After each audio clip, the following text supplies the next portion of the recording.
আজ আমি রান্না করব রুই মাছের ঝাল। এইভাবে মাছ রান্না করলে খেয়ে দেখতে পারেন আপনারা, খুবই সুস্বাদু এবং মজাদার হয়। দেখুন কি দারুণ কালার এসেছে। আমি একটু রুই মাছটা একটু বড় রুই মাছই নিয়েছি। আমি 8 পিস মাছ নিয়েছি। আমি আলু দিয়ে মাছটি রান্না করব এবং বেশি গ্রেভিও থাকবে, আবার বেশি পাতলাও হবে না, এরকম ঝোল রাখবো যাতে ভাত এবং পোলাওর সাথে খাওয়া যায়। বিশেষ করে ভাতের সাথে খেতে দারুণ মজা। আমি এই সাইজের রুই মাছ নিয়েছি। আপনারা চাইলে আরেকটু বড়ও নিতে পারেন বা ছোটও নিতে পারেন। আমি 8 পিস রুই মাছ কেটে ধুয়ে ভালো করে পরিষ্কার করে নিয়েছি। এখন আমি একটু লবণ এবং হলুদ দিয়ে মাছটা মাখিয়ে নেব। একটু আধা চামচ বা তার একটু বেশি হলুদ দিয়ে দিচ্ছি। মোটমাট 1 চামচের মতো হলো, যেহেতু 8 পিস মাছ। আপনারা চাইলে আরেকটু বাড়িয়েও দিতে পারেন। আমি এরকম হাত দিয়ে ডলে ডলে ভালো করে লবণ এবং হলুদ মাছের গায়ে মাখিয়ে নিচ্ছি। হাত দিয়ে মাখালেই জিনিসটা বেশি ভালো হয়। আমি মাছ হাত দিয়ে মাখিয়ে রান্না করতেই বেশি পছন্দ করি। এর আগে আমি কড়াইতে তেল দিয়ে চুলায় বসিয়ে রেখেছিলাম, তেল গরম হয়ে গেছে। আমি এবার মাছগুলো ছেড়ে দিচ্ছি। মিডিয়াম জালে আমি মাছগুলো ভেজে নিব। আমার বাসায় যেহেতু সবাই একটু মাছ লাল করে ভেজে রান্না করলে পছন্দ করে, সেই জন্যে আমি মাছটা একটু লাল লাল করে ভেজে নেব। আমি কড়াইতে তেলে মাছগুলো দিয়ে দিচ্ছি। 1 পিঠ হয়ে গেছে মনে হচ্ছে, আমি একটু হ্যাঁ 1 পিঠ হয়ে গেছে। এবার আমি উল্টে দিচ্ছি। এরকম লাল লাল করে ভেজে নিতে পারেন। আবার আপনারা যদি চান, মনে করেন আপনাদের টেস্ট অনুযায়ী আর একটু কমও ভেজে নিতে পারেন। আমি আজকে আমি রান্না করব এরকম লাল করে ভেজে। আমার যেহেতু 1 পিঠ হয়ে গেছে, আমি উল্টে দিলাম। দেখতে পাচ্ছেন কি সুন্দর মানে কালার এসেছে মাছ ভাজার। এই ধরনের মাছ ভাজা কিন্তু মানে শুধু ভাজা হিসাবেও খাওয়া যেতে পারে। আমি যেহেতু ঝোলে দিচ্ছি, আমি তুলে নিলাম। আমি মাছগুলো তুলে বাকি যে অন্য 4 পিস মাছ আছে সেগুলো আমি ভেজে নেব। কি সুন্দর লাল কালার এসেছে, দেখতে যে কি চমৎকার হয়েছে।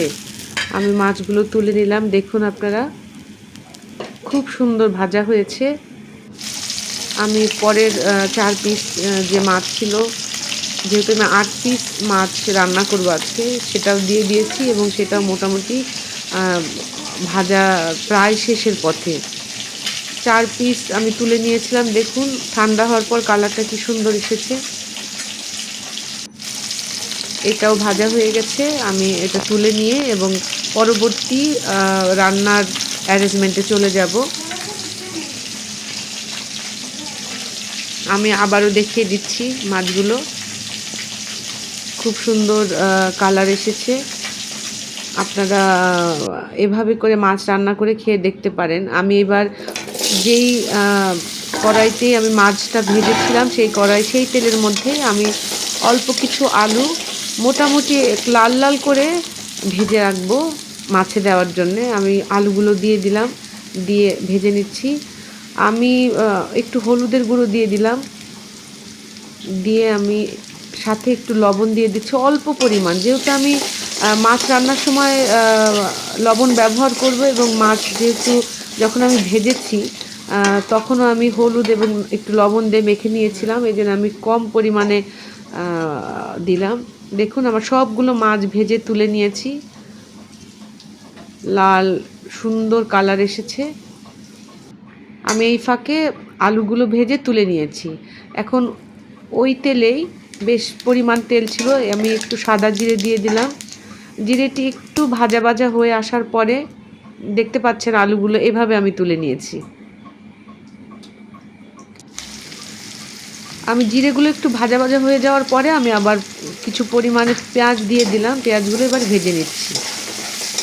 আমি পেঁয়াজগুলো বেশ মানে লাল লাল করেই ভেজে নেব, সুন্দর গন্ধ আসে। আমি পেঁয়াজগুলো ভেজে নিচ্ছি।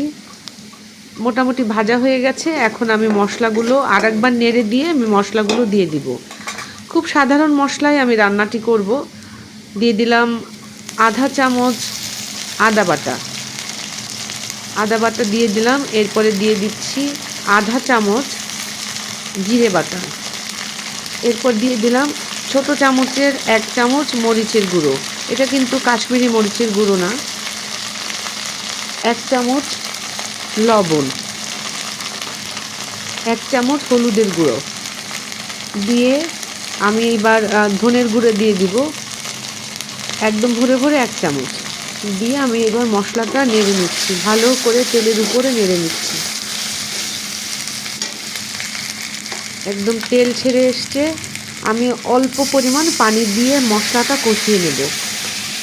আপনি মশলা যত কষাবেন মশলার টেস্ট কিন্তু অনেক বেড়ে যায়। ভালো করে আমি মশলাটি কষিয়ে নিচ্ছি। খুব সুন্দর কালার এসেছে। বারবার করে নেড়ে চেড়ে কষিয়ে নিচ্ছি। আমি এইবার দিয়ে দেব আরেকবার একটু নেড়ে। এবার আমি একটা টমেটো ভালো করে স্লাইস করে রেখেছি, আমি এর মধ্যে টমেটো দিয়ে দেব। একদম তেল ছেড়ে উঠেছে। এবার আমি টমেটোটা দিয়ে দিচ্ছি। টমেটো দিয়ে আবারও একটু ভালো করে নেড়ে চেড়ে নিচ্ছি। কি সুন্দর কালার এসেছে এবং তেলটা ছেড়ে দিয়েছে, দেখতে পাচ্ছেন। এবার আমি যে আলুগুলো ভেজে রেখেছিলাম আলুগুলো দিয়ে আলু, টমেটো এবং মশলা কিছুক্ষণ কষিয়ে নেব।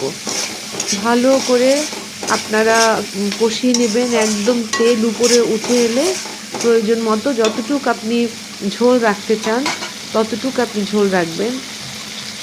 একদম তেল উপরে উঠে এসেছে, দেখতে পাচ্ছেন আপনারা।